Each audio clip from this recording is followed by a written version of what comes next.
स्त्री शिक्षणाच्या बाबतीत जर कोणी सर्वप्रथम पाऊल उचललं असेल तर ते प्रतापसिंह महाराज यांनी. त्यांनी स्वतःच्या वाड्यात स्त्रियांसाठी पहिली शाळा सुरू केली होती असं खासदार उदयनराजे भोसले यांनी सांगितलंय. त्यामुळे नवा वाद उद्भवलाय. उदयनराजेंच्या या दाव्याला ओबीसी नेते मंगेश ससाणे यांनी आक्षेप घेत उदयनराजेंवर टीका केली आहे. एका दृष्टिकोनातून जर आपण पाहिलं तर थोरले प्रतापसिंह महाराज जे होते त्यांनी त्यांचं महात्मा ज्योतिबा फुलेंनी अनुकरण केलं. कारण की त्यांनी सुद्धा सर्वात प्रथम जर स्त्री शिक्षणाचं जर शाळा कोणी चालू केली असावी तर ती थोरले प्रतापसिंह महाराजांनी केली. ती सुद्धा सातारच्या त्यांच्या स्वतःच्या राजवाड्यात केली. या राजवाड्यात कालांतराने त्यांनी संपूर्ण या देशाचं संविधान दिलं. त्यांची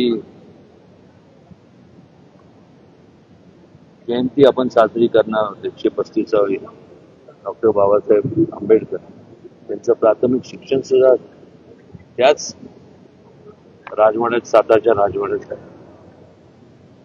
आणि हे करत असताना या लोकांचं जे स्मारक आहे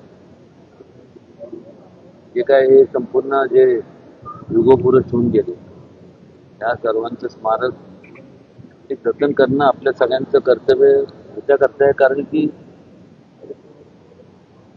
भावी पिढीला ह्याच्यातनं एक प्रकारचं प्रेरणा मिळावी आणि हे विचार या सर्वांचे त्यांचं त्यांनी अनुकरण करून हे सर्व त्यांच्या जीवनात आचरणात त्यांनी आणावं. याकरता आपण ज्यावेळेस ज्या जयंती असतात त्यांच्या लोकांनी मोठ्या युगपुरुषांच्या त्यांच्या पुण्यतिथी असतात म्हणून आपण त्यांना नतमस्तक होतो. नाही, मी त्यांचं सर्व वक्तव्य 3 ते 4 वेळा नीट ऐकलं. मुळात उदयनराजेंना महात्मा फुलेंचं महत्त्व कळलं आणि ते इथं वाड्यावर नतमस्तक व्हायला आले असं वाटलं होतं, कौतुक वाटलं होतं.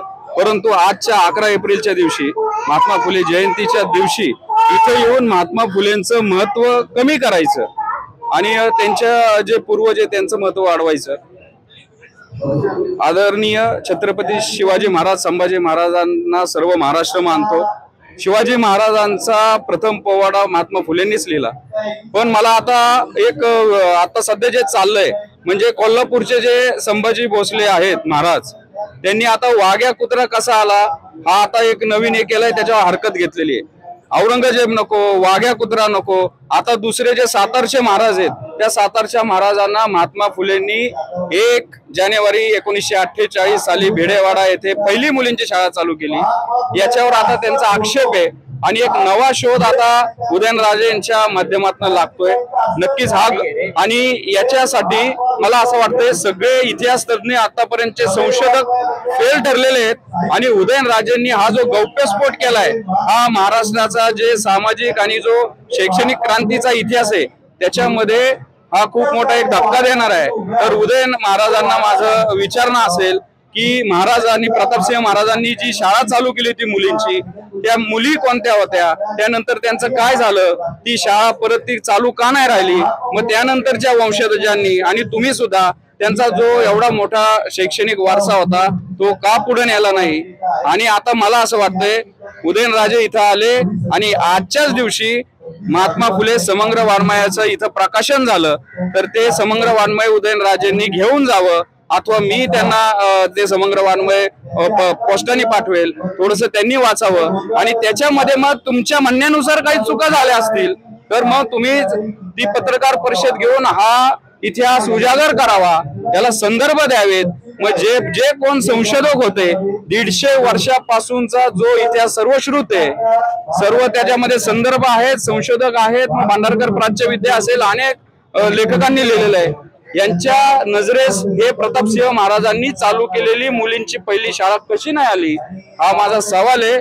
मी म्हणतो आता नवीन इतिहास संशोधक निर्माण होता ते एक संभाजी महाराज कोल्हापूरचे आता ते नवीन एक इतिहास लिहितात. ते त्यांना पाहिजे तसा इतिहास आता लिहायचं चालू आहे असं मला वाटतं. औरंगजेब नकोय, वाघ्या कुत्रा नकोय, दादोजी कोंडदेव नकोय, आणि आता उदयन महाराजांना पहिल्या मुलींच्या शाळेचे प्रणेते महात्मा फुले नकोयत, तर महात्मा फुले अनुकरण करतात. म्हणजे महाराष्ट्रामध्ये आता सध्या चाललंय काय, इतिहास नव्याने लिहायचा, साजेसा लिहायचा, असा छत्रपतींच्या वंशजांचा हा प्रयत्न अत्यंत दुर्दैवी आहे.